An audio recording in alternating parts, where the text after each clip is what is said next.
Well, hello again, dear ones. Yes, it is February, the month of love.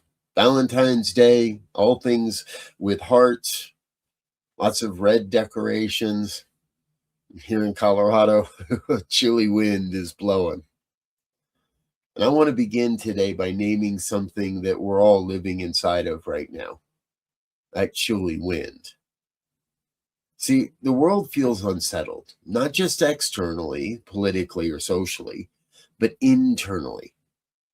Many people are carrying a quiet sense of disorientation, fatigue, and uncertainty that doesn't always have a clear name. This talk isn't about fixing that. It's about how we remain loving while we're in the midst of it all. In the midst of the arguments, in the midst of the confusion. The world right now feels loud, unclear, and for many, often overwhelming. There's just so much coming at us all the time. News, opinions, urgency, fear, outrage. And when the world gets the loudest, most people don't become more loving. They become more reactive, more guarded, more certain that we're right and someone else is wrong. That reaction is human, but it doesn't have to be the end of the story. See, the question is not whether love still exists.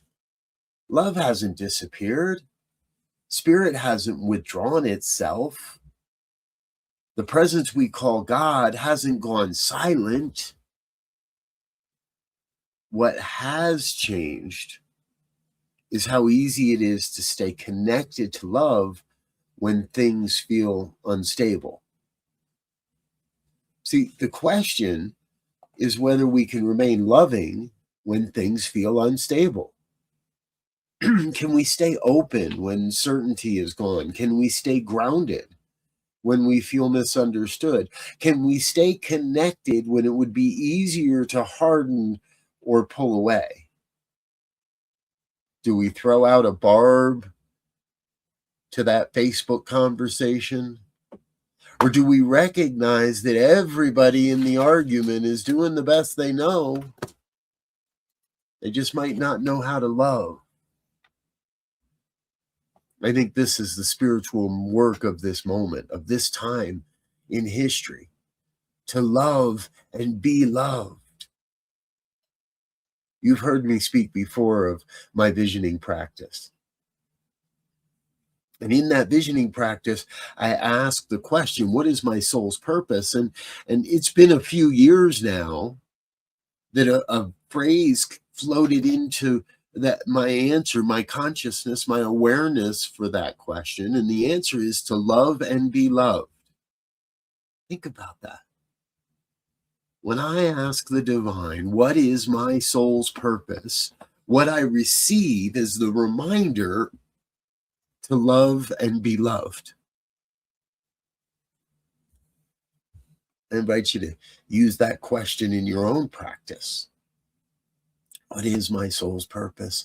And listen. And don't just go running off with the first thing that comes through. Listen and listen again and vision again. And over time, what reveals itself is the absolute truth. Now, I want us to remember as we dive into this conversation this month around love, that love is not just a feeling. Love is consciousness in motion. Yeah, I'm going to say that one again. Love is consciousness in motion. And in New Thought, love isn't primarily an emotion. It's a quality of divine mind expressing itself through us. Love is how spirit moves. Love is how wholeness seeks expression. It's worth saying again, love is consciousness in motion. Would you say that with me once? Love is consciousness in motion. How does that feel? How does that feel in the body temple when you say that? This is our mantra for the month.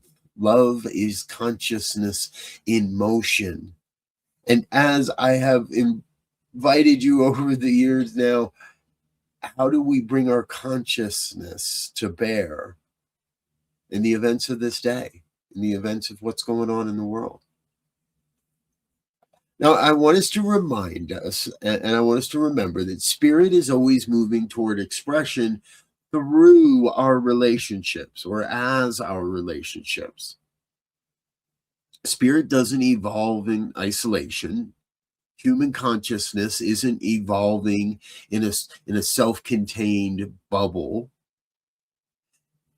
It evolves through our encounter with others, through our relationships, and most especially the challenging ones. And those challenging relationships, whether it be with an individual or an idea or an organization, those are not interruptions to our spiritual life. They are where the spiritual life is practiced. They are where we get the opportunity to prove we believe this stuff. And not only believe it, but that we practice it. Again, for those that are on social media, there are quite a few opportunities, pretty much daily, to practice love rather than creating more conflict. And most conflict is not a lack of love. It's really just a failure of translation. This is a really important shift for us to remember. I like to define failure as the first attempt in learning. So when we find conflict, it's not that the person doesn't love. I imagine they are deeply in love with their opinion, their perspective, the other person that they're in conflict with. It's a failure, a failure as in not in our first attempt in learning, right? It's a failure of how to translate that love into a way that others can hear. Most people are trying to love. They're just speaking different languages. Love is always present. It's just not always received. Now, yes, there are those that like to stir the pot, fire starters, they're often called, who want to bring forward and want to create division and separation and want to bring forward hatred for others. But that's not us. That's not what we do. That's not who we are as individuals, as a community. That's not what the New Thought philosophy teaches. See, for most people, we tend to give love the way we want to receive it. If the most loving thing for you is words, if words matter to you, you often will offer encouragement. If time is what matters most to you, you'll offer your presence as a form of love. If action and activity is most important, what matters to you, you show up and you do things. Bring someone a casserole. Help them with their garden. And when that offering isn't recognized, we can feel unseen, unheard, unappreciated. But that's not because love wasn't there. It's just because it didn't land. The way we chose to show our love wasn't recognized as love. Many, many years ago, I was introduced to a wonderful book, The Love Languages. Now, many of you may have heard of these, and I think it's worth repeating this month that the 5 love languages collectively, there are words of affirmation, quality time, acts of service, receiving gifts, and physical touch. These are not personality quirks. This isn't just somebody pulled out of the air. They're learned pathways. And we can learn how to receive love through these pathways. And none are more spiritual than others. They're simply different doorways. You may not appreciate or may not hear those words of affirmation, but you may be more attuned to acts of service. When somebody does something nice for you, or when somebody chooses to spend time out of their day. And we want to remember that this is a two-way street. You're going to receive love and you're going to give love. And we want to recognize that for each, we give and receive sometimes differently. Ultimately, these are not preferences, they're learned pathways for receiving love, which means being loving does require our attention. It asks us to notice how love actually lands for the one we are casting love to, giving love to. Not just how it feels to offer it. It feels great to give a gift. But if the gift is not received, the love is lost. The translation is interrupted. The experience is short-circuited. Love takes presence. It takes listening. It takes humility to say, I was wrong. Or I misinterpreted how it is that you like to receive love. I misinterpreted the gift. I misinterpreted the words. I misinterpreted that act of service. I misinterpreted your touch. I misinterpreted the time you've given with me. Love takes our presence. It takes listening and it takes humility. Now, there are generally, there are those that may argue this, but there are generally 4 primary types of love. There is the eros love, the desire and awakening to that desire. This is often confused with just physical love, sexual love, romantic love, but it is deeper than that. It moves beyond those base instincts into a desire for what we want to be in the world, for how we want to show up, for what we want in our lives. There is the philia love, friendship, shared life. This is often expressed towards our furry friends and our furry companions, those 4-legged animals that we love. It's a philia love. And we're sharing our experience of life in this way. The next one looks like a typo for storage, but it's actually pronounced storage.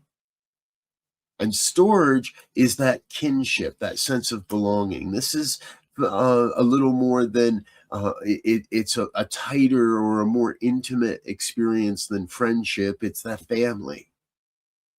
We've all heard it said, we can't choose our family. We often love them anyway. And then there's the agape love.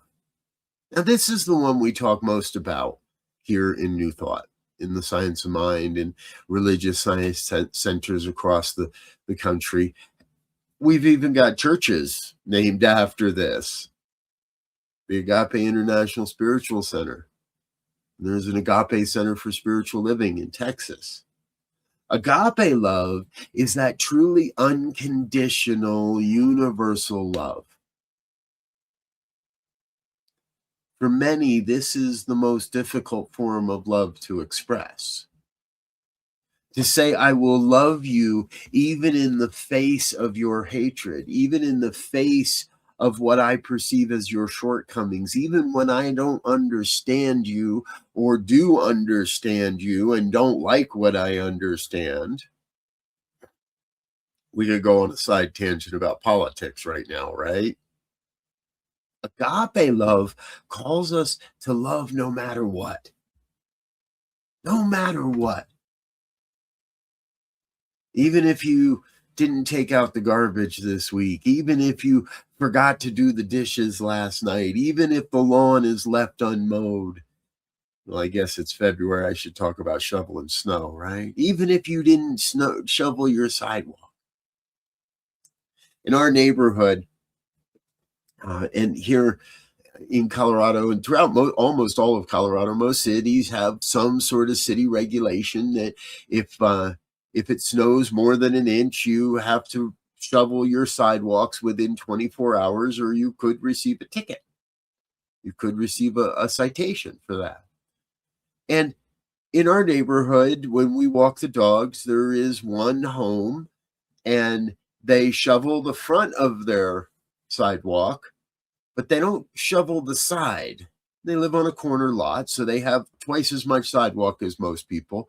And they shovel in front of their house where they walk out to get into their cars, but they don't shovel that side street. And that's a popular street for many of us to walk our animals, to walk our dogs.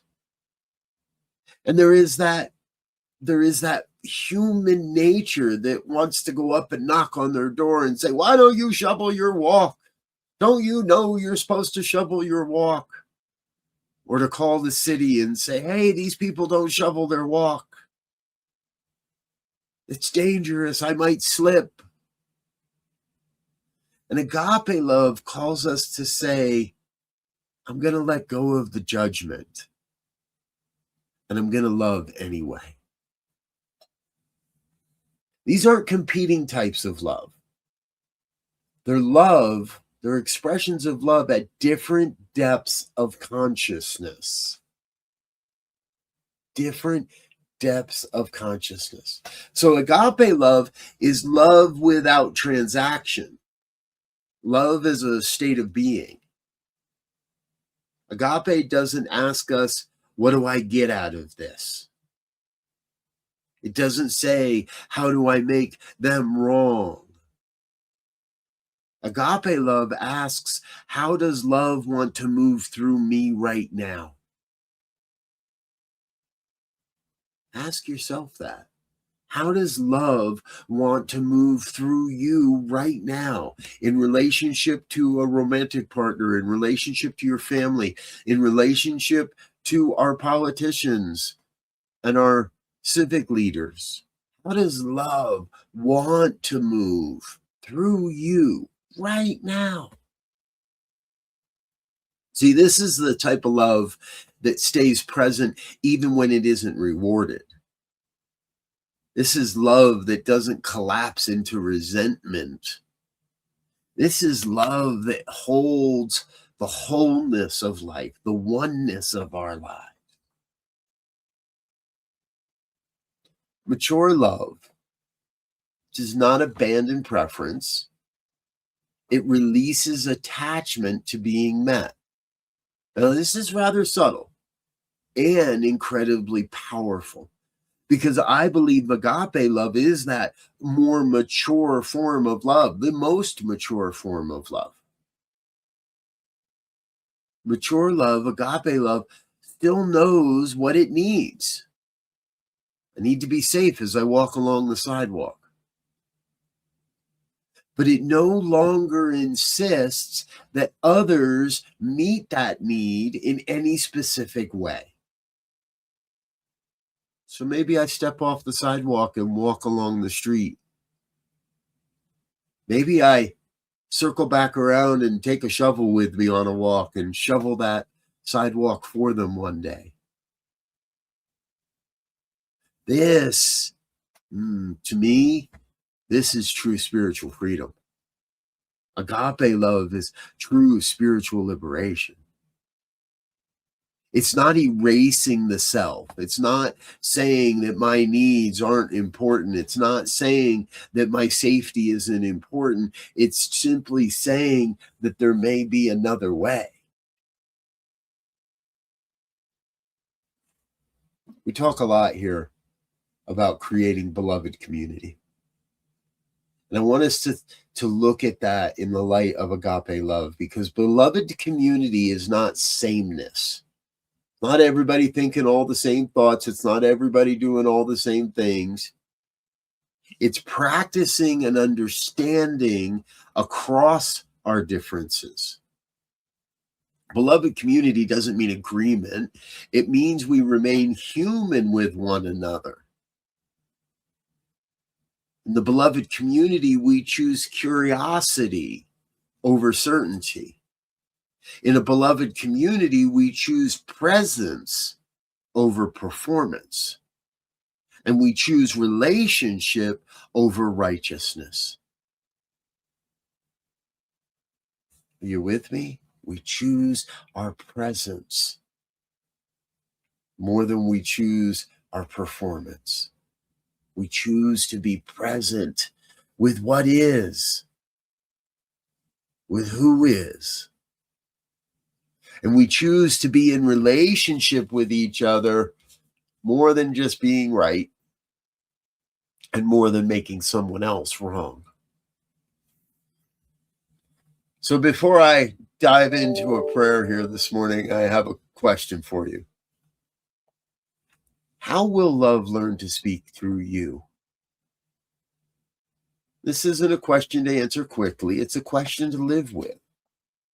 In an unsettled world, love must become intentional, practiced, and embodied. I'm going to say that again. In an unsettled world, love must become intentional, practiced, and embodied.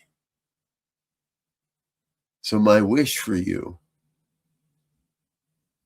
may we learn again and again how love wants to speak through us. And my call is to go this week and love and allow yourself to be loved as well. If you're in a safe enough space to close your eyes, I invite you to do so. Join me in a moment of prayer as we turn within and recognize that there is one power, one presence, one infinite intelligence that's moving and breathing and having its being as all of life. One self-existent cause that is here and now, revealing itself perfectly as my life, as your life, as all life.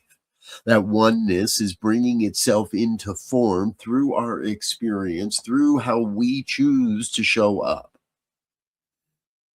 And I invite each one that may hear these words to make the choice to show up as a love, as that agape love, that unconditional love, that love that says, I love you no matter what you believe, no matter who you voted for, no matter how you show up, I am going to love you. I'm not going to allow you to step over the boundaries. I'm not going to allow you to hurt or to harm, but I am going to love that you are on your own journey, that you have your own way, and that you too are coming to enlightenment. And so by loving you, I give you permission to let go of the hate. By loving another, I give them permission to let go of the misuse of this law. I give them permission to love as well. Our call as individuals is to love and allow ourselves to be loved. So again, I speak that word, to love and allow ourselves to be loved in return. That is the work of this day. I claim for each one here a deep sense of assurance that this work is active in our lives. And I claim for those that have the ears to hear and the eyes to see a deeper sense of that agape love, the truth of who we have come here to be, loving unconditionally, with no expectation of reward or return. We simply vibrate the energetic of love, express the energetic of love. And when someone screams or yells in hate, just yell back, I love you too. I love you too. I love you unconditionally. I feel within myself a great, great sense of gratitude rising up that says, yes, Spirit, I am grateful for this opportunity to love unconditionally, for this opportunity to step into a greater expression of love, to be the vibration of love on the planet. And from that sense of gratitude, I release this word into the creative law of life, that law that must return this word fulfilled, that cannot return this word void, that cannot deny this word. I release this prayer into that universal creative law and call it good. And I let it be. And I affirm this truth by simply saying, and so it is.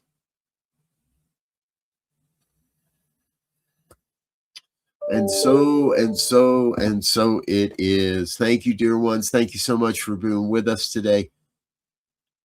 I look forward to being with you again real, real soon. But until then, I wish you peace and richest blessings. Bye now.